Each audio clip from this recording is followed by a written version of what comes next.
All right, now that we've, let's say hypothetically you get these baits. When to use them?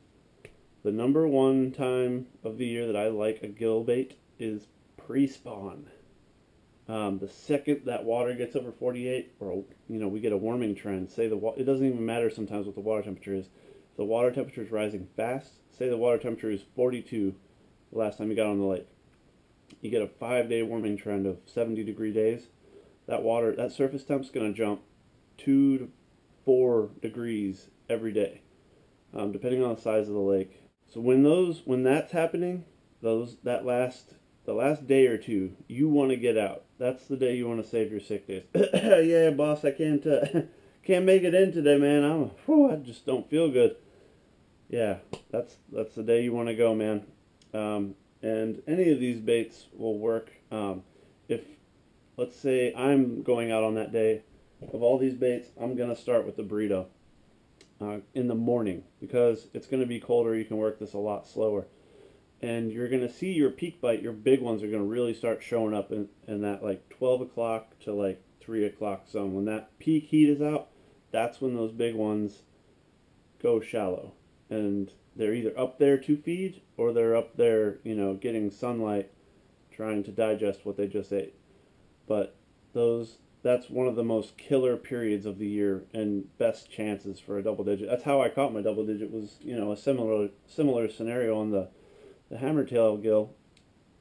She bit, I don't remember what time she bit, honestly. It was in the afternoon. It was a nice sunny day. The trees were bare. I mean, it just looked like winter outside, but it just was the end of that warming trend. And I threw this out over a flat. I was on a point and threw it out onto the flat, and she was somewhere on that transition where it transitions from 8 foot to like 12. And that is it. It's such a great time. Glide baits are hard to beat, because you know what happens when that warming trend's ending? A front's coming and wind is coming, and that's when you want to pick up your glide baits and really commit to that, especially in the afternoon. I'm not saying you're not going to get bit on in the morning. I'm just telling you from years of experience, the afternoon bite, that midday, that afternoon bite, peak sunlight's when you're going to get ripped on these by the giants. The next time of year that I really like, I'm going to skip the largemouth. Pre-spawn, here is short. A lot of these bodies of water, even the public, the big public waters that I fish, they're not that big. 700-900 acres, 1,000 acres. Some of the smaller stuff I fish is, 60 to 120 acres. So these bodies of water heat up fast. And winters here are just so up and down.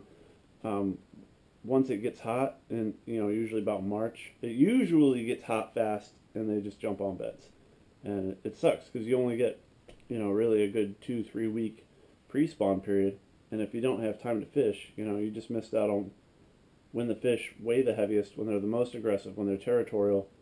So you really, really need to be out pre-spawn as much as possible. Fish get on beds.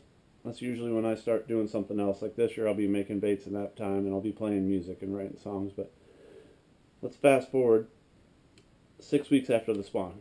The fish are recovering, the fish are hungry, and the bluegills are getting on beds. It's close to that pre-spawn bite. If we had a longer pre-spawn bite, there would be nothing that comes close to a pre-spawn bite here, but it's just so short.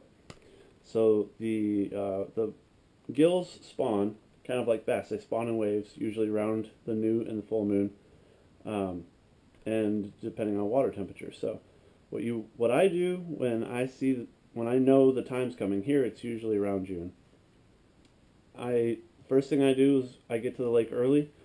I circle the lake and find every cluster of gill beds.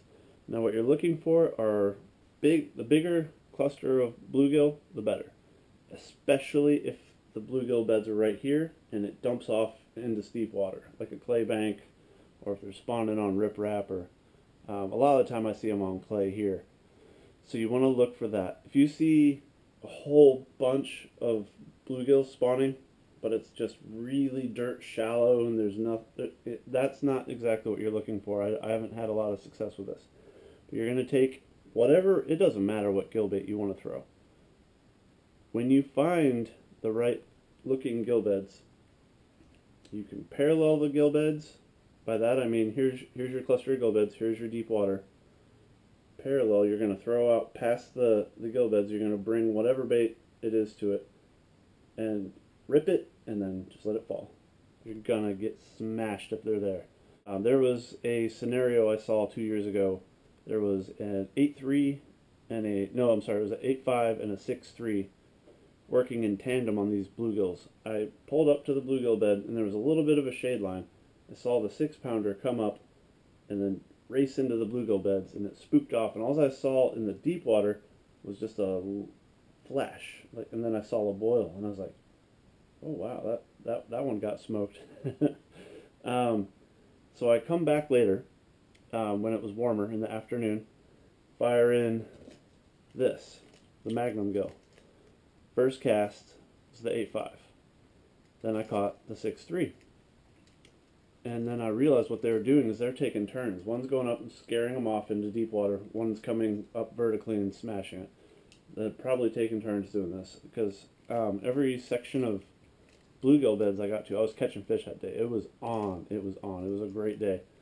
The next cast I really like to make is to creep up in there, and you're going to throw the bait directly onto the bluegill beds and bring it out to deep water. And you can do so. You can play with the retrieve. It's not a big difference, but my favorite thing to do is throw it on there, make your big splash shallow, and it spooks all the gills out, and just rip it out and kill it. Rip it out and kill it. Ah, it's very, very fun when you get out there on those days. You might only get 4 days like that, 4 trips in a year where that pattern's really running, but when it runs, it's incredible. You can get rich in a hurry, especially if you did your homework. You circled all your lakes, you found all those bluegill beds, and sometimes you can keep going back to them because the fish just seem to appear from nowhere sometimes. The last period is what I like to call the pre-turnover phase, and this is those first cold nights you're getting in September or in October. Here, anyway. You're looking for those first few cold snaps. What that's going to do is it's going to start, if your lake has a thermocline, it's going to start pushing that thermocline up. It's going to start pushing everything a little bit shallower, and those crawfish migrate shallower. Now, I don't know specifically if they're looking for crawfish and bluegill, but bass are opportunistic, and this is a time period where I catch a lot of really big bluegill eaters. So you're looking for those cold snaps, and the same thing. I mean, I'm a big believer in midday bite all year long. I don't get time to night fish. I have kids. I work a lot. So night fishing's just not in my book. Bluegill baits get bit at night too, without doubt. I mean, I can't tell you how many times I've got to the lake while it's still dark and just hearing out in the distance, you know that's a big bass just smashing a suspended bluegill. But yeah, I mean, when it comes to that transitional period where that fall transition where the thermocline's starting to rise, even if the lake's turning over a little bit, that bite can still definitely be there. When that's happening, I just kind of go around the lakes and look for the best stuff and fish it. And those fish are just up a little bit shallower than they've been all summer. So it's a time where they're feeding, and it's awesome. So if you guys have any questions, feel free to comment below, shoot me a message. I love to talk fishing, so if you ever have a question for me, don't be afraid. I'll answer it for you. Alright guys, thanks for watching. You guys take care. Good luck.